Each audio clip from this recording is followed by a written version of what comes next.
허물과 죄로 죽었던 우리의 과거, 구원받기 이전의 옛 사람의 상태에 대하여서 함께 살폈습니다. 우리는 허물과 죄로 죽었었기에 본래 우리는 이 세상의 풍조를 따라서, 그러니까 이 세대를 따라서 살았고, 또 우리는 허물과 죄로 죽었었기에 사탄 마귀의 그 악한 영을 따라 살았으며, 또 우리는 허물과 죄로 죽었었기에 우리 육체의 욕심을 따라서 마음에 원하는 것을 마음껏 하며 살았던 존재였습니다. 과연 그때 우리가 그렇게 살았는지 인정이 되지 않더라 하더라도 우리는 나면서부터 허물과 죄로 죽은 자들이기에 하나님과 상관없는 삶을 살았고, 그러다가 하나님의 진노의 심판을 받아야 마땅한 그런 본질을 지닌 자들이었습니다. 이제 오늘은 과거의 허물과 죄로 죽었었던 우리의 현재, 지금 우리의 이 시점에 대한 바울의 가르침을 말씀 가운데 확인하도록 하겠습니다. 지난주에 살폈던 오늘 보면 1절을 보면 그는 허물과 죄로 죽었던 너희를 살리셨도다. 그러니까 바울은 허물과 죄로 죽었던 우리의 과거를 말할 때도 사실 그가 우리를 살리셨다, 하나님께서 죽었던 우리를 다시 살리심에 대하여서 먼저 말을 하고 시작을 했습니다. 오늘은 우리가 구원이라고 고백하는 그 사건, 죽었던 우리를 하나님께서 다시 살리심에 대한 그 가르침을 함께 살피도록 하겠습니다. 오늘 전할 내용은 크게 세 가지입니다. 먼저는 우리는 하나님의 긍휼과 사랑으로 인하여 구원을 받았습니다. 그리고 두 번째로 우리의 구원은 하나님께서 우리를 그리스도와 함께 살리시고 일으키시고 하늘에 앉히신 사건입니다.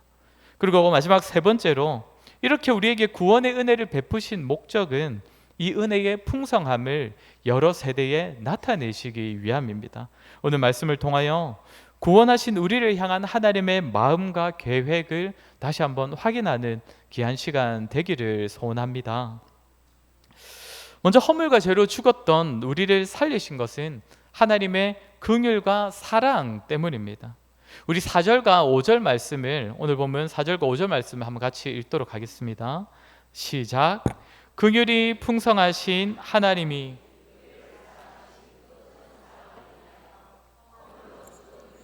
그리스도와 함께 살리셨고 너희는 은혜로 구원을 받은 것이라. 아멘. 하나님께서 허물과 죄로 죽었던 우리를 살리셨는데 긍휼이 풍성하신 하나님이 우리를 사랑하신 그 큰 사랑을 인하여 우리를 살리셨다라고 합니다.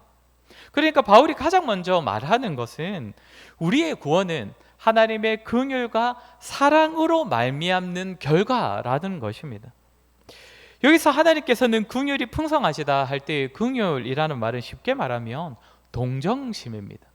그러니까 불쌍히 여기는 것, 상대방의 처지와 상황을 안타까워하면서 불쌍히 여기는 그 마음이 긍휼인데 하나님께서 우리를 향해 품으신 마음이 바로 긍휼, 그 동정심이라는 것입니다. 우리의 상황과 처지가 어떠했습니까? 이 세대를 따라 행하였고 사탄 마귀의 권세를 따르며 살았던 자들입니다.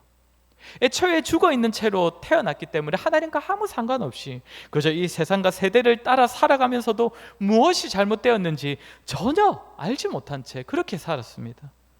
나아가 공중 권세를 잡은 자, 사탄 마귀의 영에 눌려서 그 악한 영을 따르며 살았기에 우리는 그 자리를 벗어날 힘도 없었습니다. 하나님을 거역하며 살다가 지옥 심판의 길을 가게 될 것인데 우리 스스로는 복음을 찾지도 듣지도 못하는 그런 상황이었다는 것입니다. 그런 우리를 하나님께서 보실 때에 그저 우리를 미련하다, 악하다, 잘못된 길을 간다고 비난하시는 것이 아니라 긍휼의 마음을 가지셨습니다. 창세전에 이미 예정하신 대로 저와 여러분을, 이 세대를 따르고 악한 마귀의 권세를 따르며 살아가고 있는 저와 여러분을 하나님께서 긍휼히 여겨 주셨다는 것입니다. 그리고 하나님께서는 우리를 사랑하셨습니다. 오늘 바울은 우리를 향한 하나님의 사랑을 말할 때 뭐라고 합니까? 우리를 사랑하신 그 큰 사랑을 인하여. 여기서 말하는 사랑은 우리가 잘 아는 아가페입니다. 근데 그 아가페 사랑을 우리에게 베푸시는데 그냥 우리를 사랑하셨다라고 바울이 말하지 않습니다. 우리를 사랑하신 그 큰 사랑이라고 하면서 이 아가페 사랑을 굉장히 강조하고 있다는 것입니다. 왜 바울은 우리를 향한 하나님의 사랑을 지극히 큰 사랑, 풍성한 사랑이라고 말하면서 이렇게 강조하고 있는 것입니까? 우리는 본래 하나님의 사랑을 받을 만한 자격이 없는 자들이기 때문입니다. 우리는 어떤 자들이었습니까? 우리의 본질은 하나님을 사랑하던 자들이 아니었습니다. 하나님을 사랑하여서 하나님께 사랑받기를 갈구하던 자들이 아니었습니다. 우리는 무엇을 사랑했습니까? 우리 자신을 사랑했습니다. 세상을 사랑했습니다. 그래서 3절이 말하는 대로 그저 우리의 육체의 욕심을 따라 우리가 욕망하는 바를 이루며 살아가기를 즐거워하던 그런 자들이었습니다. 그렇기에 그런 모습만을 두고 본다면 우리는 본질상 하나님의 진노를 받아야 마땅한 진노의 대상들입니다. 진노의 심판대에 서야 했던 자들이라는 것입니다.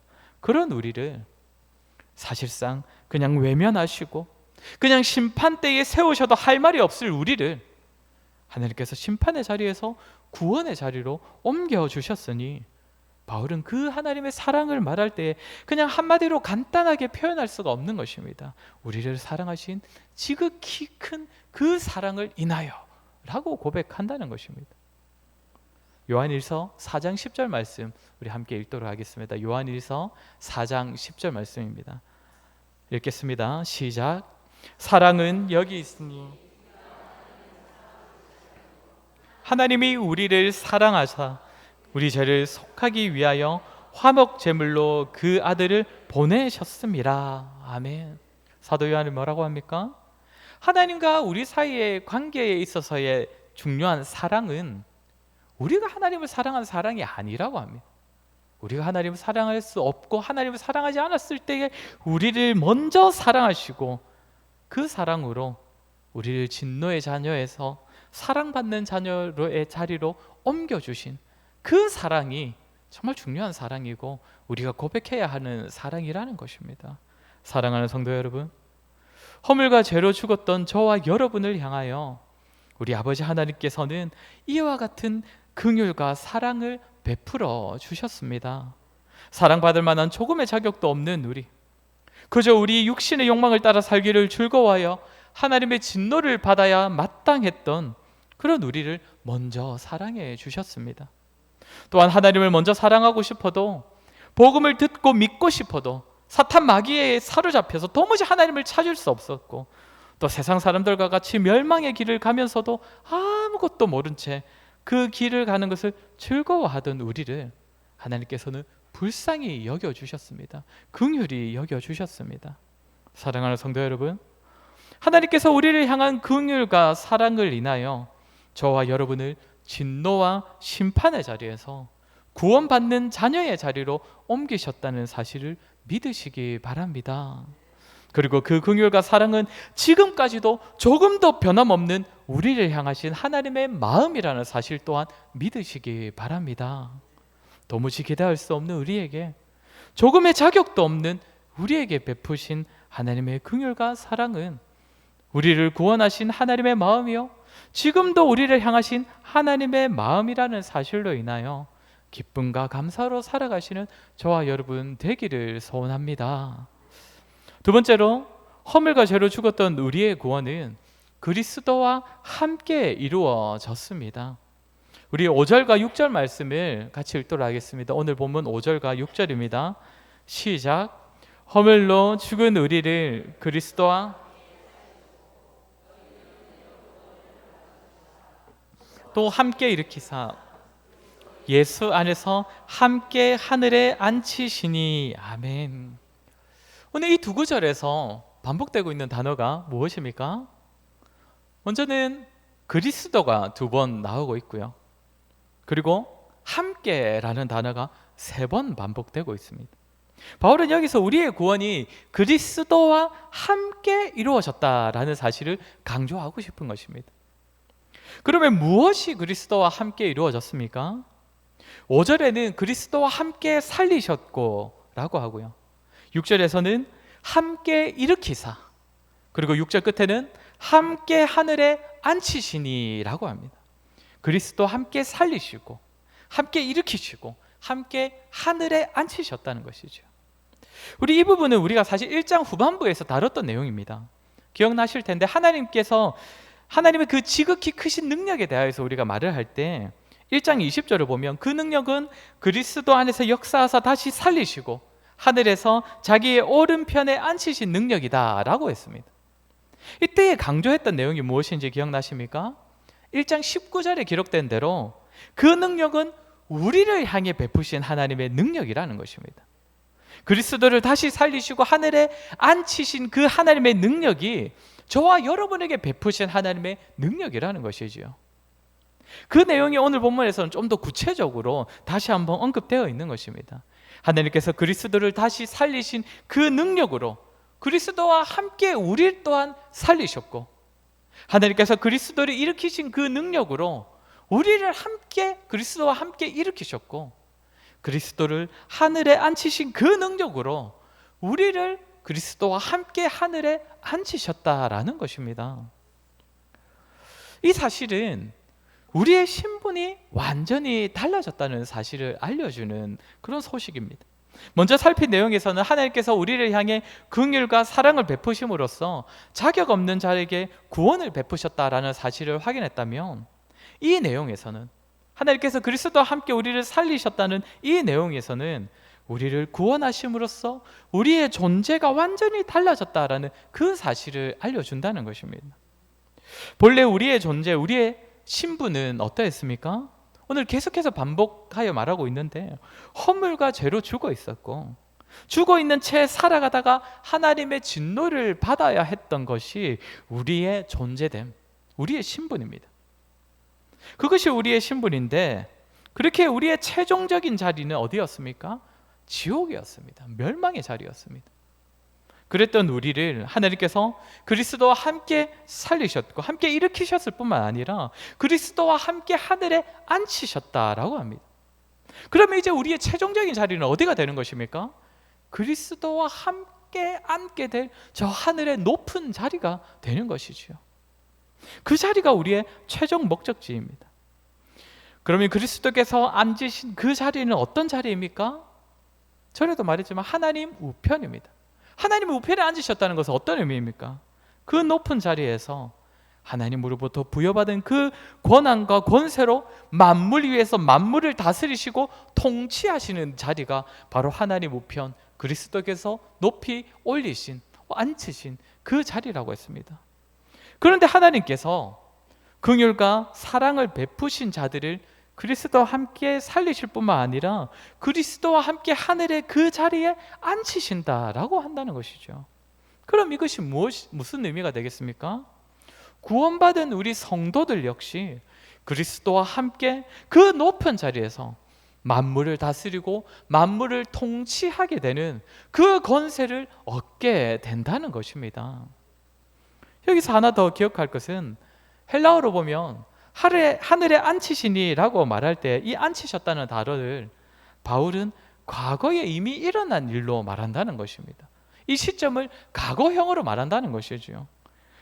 긍휼과 사랑을 베푸신 자들을 하나님께서 하늘에 앉히신 사건이 이미 일어났다는 것입니다. 물론 완전히 그 자리에 올라서 그리스도와 함께 영광을 누리는 일은 장차 나중에 일어날 일이지만, 그러나 성도가 속한 자리는, 성도의 소속은 이미 바뀌었다는 것입니다. 이미 이 땅이 아니라 저 하늘이, 그리스도께서 앉으신 그 자리가 성도의 소속이고 성도가 속한 자리고 성도의 신분과 성도의 존재됨을 말해주는 자리라는 것입니다. 사랑하는 성도 여러분, 그리스도와 함께 살리셨고 그리스도와 함께 일으키셨고 그리스도와 함께 하늘에 앉히신 아버지 하나님의 그 구원의 은혜가 저와 여러분에게도 주어졌음을 믿으시기 바랍니다. 무엇보다 이 약속의 말씀은 장차 완전히 이루어질 약속이지만 이미 이루어진 약속이기에 저와 여러분의 신분과 자리와 존재됨이 이제는 이미 달라졌다는 사실을 믿으시기 바랍니다. 사랑하는 성도 여러분, 저와 여러분이 신앙생활을 하면서 참 우리를 기죽이게 하는 말이 있지 않습니까? 누군가가 그래, 너가 그렇게 20년, 30년 신앙생활 했다고 하는데 그래서 믿지 않는 우리랑 뭐가 다른데? 라고 말할 때, 신앙생활 안 하는 우리와 오랫동안 신앙생활 했다는 너가 살아가면서 과연 다른 게 뭐가 있는데? 라고 할 때 참 이런 질문을 듣게 되면 참 우리가 말문이 막히지 않습니까? 참 우리를 기죽이게 하는 말들이 그런 질문입니다. 딱히 저들보다 진짜 볼 땐 나은 것이 없어 보이고, 그렇다고 해서 내가 저들보다 도덕적으로나 인격적으로도 더 훌륭해 보이지도 않고, 참 그런 생각들을 하면 성도로서 참 기가 죽기도 합니다. 그러나 성도 여러분, 참으로 우리에게 그들과 다른 것이 전혀 없습니까? 비록 겉으로는 믿지 않는 자들과 다를 바 없어 보여도 외적으로 보기에는 불신자들이 즐기는 것 우리 역시 다 즐거워하며 살아가는 연약함이 있지만, 겉으로는 불신자들이 범하는 잘못들, 그런 죄들 우리 역시 동일하게 범하는 잘못을 저지르며 살아갈 때가 있지만, 그럼에도 불구하고 그런 우리를 하나님께서는 그리스도와 함께 저 하늘의 높은 자리에 앉혀주셨습니다. 그렇게 세상의 눈으로는 달라진 것이 전혀 없어 보여도 이제 우리는 우리를 향하신 아버지 하나님의 긍휼과 사랑을 받았고, 그리스도와 함께 우리를 살리신 하나님께서 우리를 그리스도와 함께 하늘의 높은 자리에 앉히시는 그 영광을 허락해 주셨습니다. 그렇게 이제 우리의 자리, 우리의 신분이 완전히 달라졌습니다. 세상의 눈으로 바라보기에는 달라진 것이 없어 보여도 이제 우리의 신분은 이 땅에서의 신분이 아니라 저 하늘에 높이 앉혀진 그 영광의 자리라는 것입니다.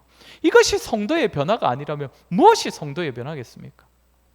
물론 삶도, 우리가 살아가는 삶의 모습도 이전과 달라야 하고 불신자들과 달라야 하지요. 믿는 대로 살아야지요. 그리스도를 닮은 성품과 아버지 하나님을 닮은 거룩함이 있어야지요. 그러나 그 이전에, 그렇게 살아가지 못하더라도 그 이전에 우리 안에 이미 변화가 일어났다는 사실, 우리를 하늘에 앉히신 아버지의 사랑이 우리에게 주어졌다는 사실을 기억하시고 믿으시기 바랍니다. 그 사실에 대한 확신에서부터 믿음대로 살아가는 삶, 아버지를 닮은 거룩한 삶이 시작되는 것입니다. 이 믿음 없이 행동부터 시작되면 그것이 바로 율법주의입니다. 사랑하는 성도 여러분, 꼭 기억하시기 바랍니다. 이 땅을 살아가더라도 우리의 자리, 우리의 소속은 저 하늘, 그리스도와 함께 앉은 영광의 자리입니다. 이 사실을 기억하며 세상에서 승리하시는 저와 여러분 되기를 주의 이름으로 간절히 소원합니다. 우리 마지막으로 하나님께서 이렇게 우리를 그리스도와 함께 일으키신 목적입니다. 7절의 시작을 보면 이는으로 시작을 하는데, 앞서 하나님께서 우리를 그리스도와 함께 살리시고 함께 앉히신 이유, 목적이 7절의 내용이라는 것입니다. 우리 7절 말씀 같이 읽도록 하겠습니다. 시작.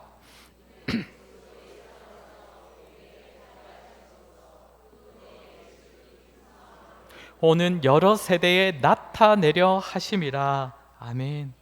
뭐라고 합니까? 그리스도 안에서 우리에게 자비하심으로써 그 은혜의 지극히 풍성함을 이라고 하는데, 그러니까 우리에게 자비로우셔서 은혜를 베풀어 주셨는데 그 은혜가 얼마나 풍성한지를 오는 여러 세대에 나타내려 하심이라 라는 것입니다. 여기서 우리가 주목해야 할 사실이 무엇입니까? 하나님께서 구원하신 우리로 하여금 마땅히 구원하신 하나님을 전하고 나타내기를 원하시는데, 특별히 여기서 무엇을 나타내라고 말씀하십니까? 그 은혜의 지극히 풍성함을 나타내려 하심이라 라고 한다는 것입니다. 하나님께서 우리에게 자비하셔서 베풀어 주신 은혜가 얼마나 풍성한지를 나타내려 하심이라. 그러니까 단순히 우리에게 복음을 전하라, 전도하라, 이것을 요구하시는 것이 아니라는 것입니다. 사람들이 우리를 볼 때에 받은 구원이 무엇인지, 구원받은 자가 받은 그 은혜가 얼마나 크고 풍성한지를 알 수 있도록 그 은혜를 드러내어 나타내라는 것입니다. 물론 우리는 받은 은혜를 말로 잘 설명하고 때로는 말로 다 잘 전달할 때도 있어야 합니다. 구원이 얼마나 놀라운 것인지, 본래 죄와 허물로 죽어있던 우리의 상태가 어떠했고 그런 우리를 그리스도와 함께 살리신 은혜에 대하여 우리가 말로 잘 설명하고 또 전달함으로써 은혜를 전할 수도 있어야 합니다. 그럴 때도 필요하겠지요. 그런데 오늘 본문을 보면 이 은혜를 누구에게 나타내려 하신다고 합니까? 여러 세대. 여러 세대라는 말은 모든 세대를 뜻합니다. 모든 세대.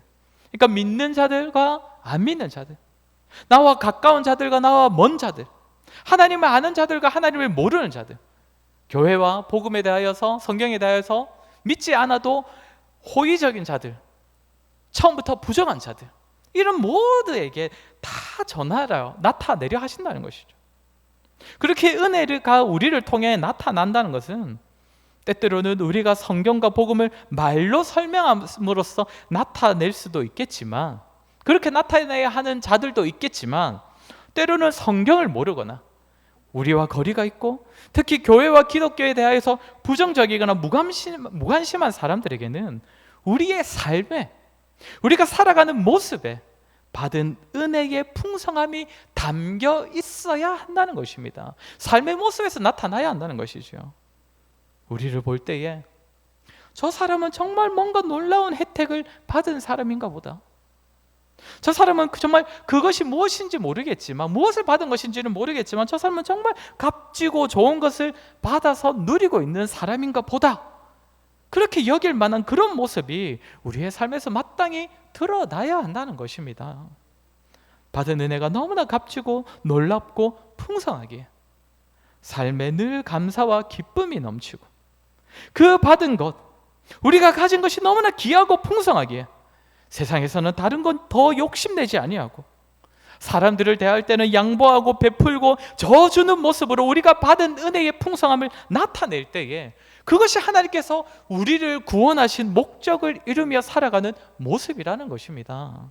사랑하는 성도 여러분, 저와 여러분에게 하나님께서 긍휼과 사랑을 베푸셔서 우리를 그리스도와 함께 살리셨고, 그리스도와 함께 일으키사 그리스도와 함께 높은 자리에 앉으셨음을 믿으십니까? 믿으신다면 이제 우리에겐 우리를 향하여 베푸신 그 은혜의 풍성함을 나타내야 하는 사명 역시 주어졌다는 사실을 믿으시기 바랍니다. 은혜의 풍성함을 나타내야 합니다. 자격 없는 자를 먼저 사랑해 주신 그 사랑, 도무지 헤쳐나올 수 없는 그 절망의 자리에 있는 우리를 불쌍히 여겨주신 긍휼, 그런 우리에게 자신의 사랑하는 아들을 내어주셔서 그 아들에게 베푸신 능력을 동일하게 우리에게도 베풀어 주시고, 사랑하신 그 친아들과 동일한 영광의 자리를 우리에게도 허락해 주신 그 은혜를 나타내야 한다는 것입니다. 사랑하는 성도 여러분, 무엇으로 나타내겠습니까? 무엇으로 나타내시겠습니까? 이 자리에 있는 우리 모두는 각자 보내심을 받은 자리가 다 다르기 때문에, 삶의 현장이 다 다르기 때문에 받은 은혜를 나타내는 방법 역시 다 다를 것입니다. 누군가는 말로 복음을 잘 설명하는 것으로 이 은혜를 나타내야 할 사람도 분명히 있을 것입니다. 또 누군가는 말보다는 행동으로 베푸신 긍휼과 사랑의 모습을 닮은 모습으로 은혜를 나타내야 할 사람도 있을 것입니다.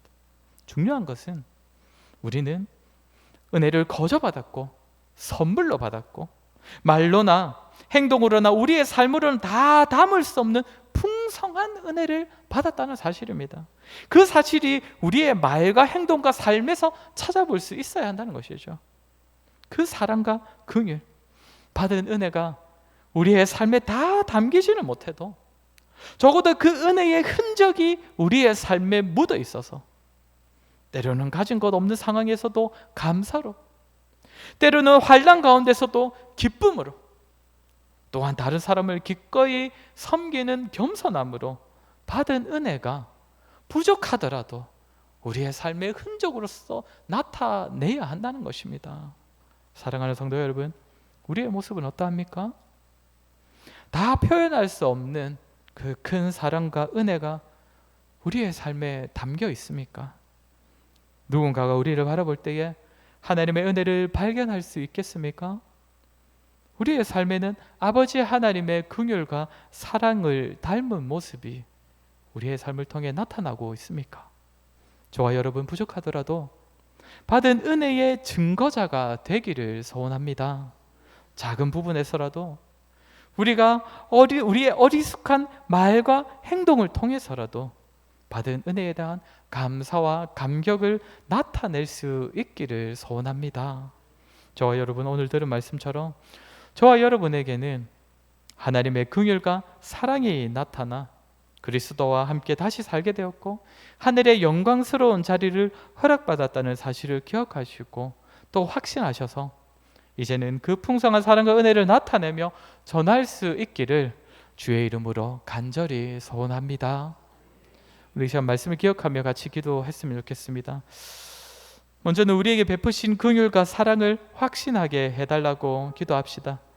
자격 없는 우리를 향해 먼저 베풀어 주신 긍휼과 사랑으로 인해 하나님께서 우리를 그리스도와 함께 살리시고 하늘의 영광스러운 자리에 이미 앉혀주셨다는 사실을 기억하며 이 땅에서도 그 은혜를 누리며 살아가게 해달라고 기도합시다. 그리하여 하나님, 이제는 우리가 그 긍휼과 사랑 또한 하늘에 앉히신 그 영광과 은혜를 우리의 삶으로 증거하며 살아가게 하여 주시옵소서. 세상의 것을 욕심내지 아니하고 부족함 가운데서도 만족하고 풍족하게 살아가며 다른 사람을 기꺼이 섬기는 모습으로 받은 긍휼과 사랑을 흘려보내는 삶을 살아가게 하여 주시옵소서. 우리 시간 들은 말씀을 기억하며 같이 기도하도록 하겠습니다. 기도하겠습니다.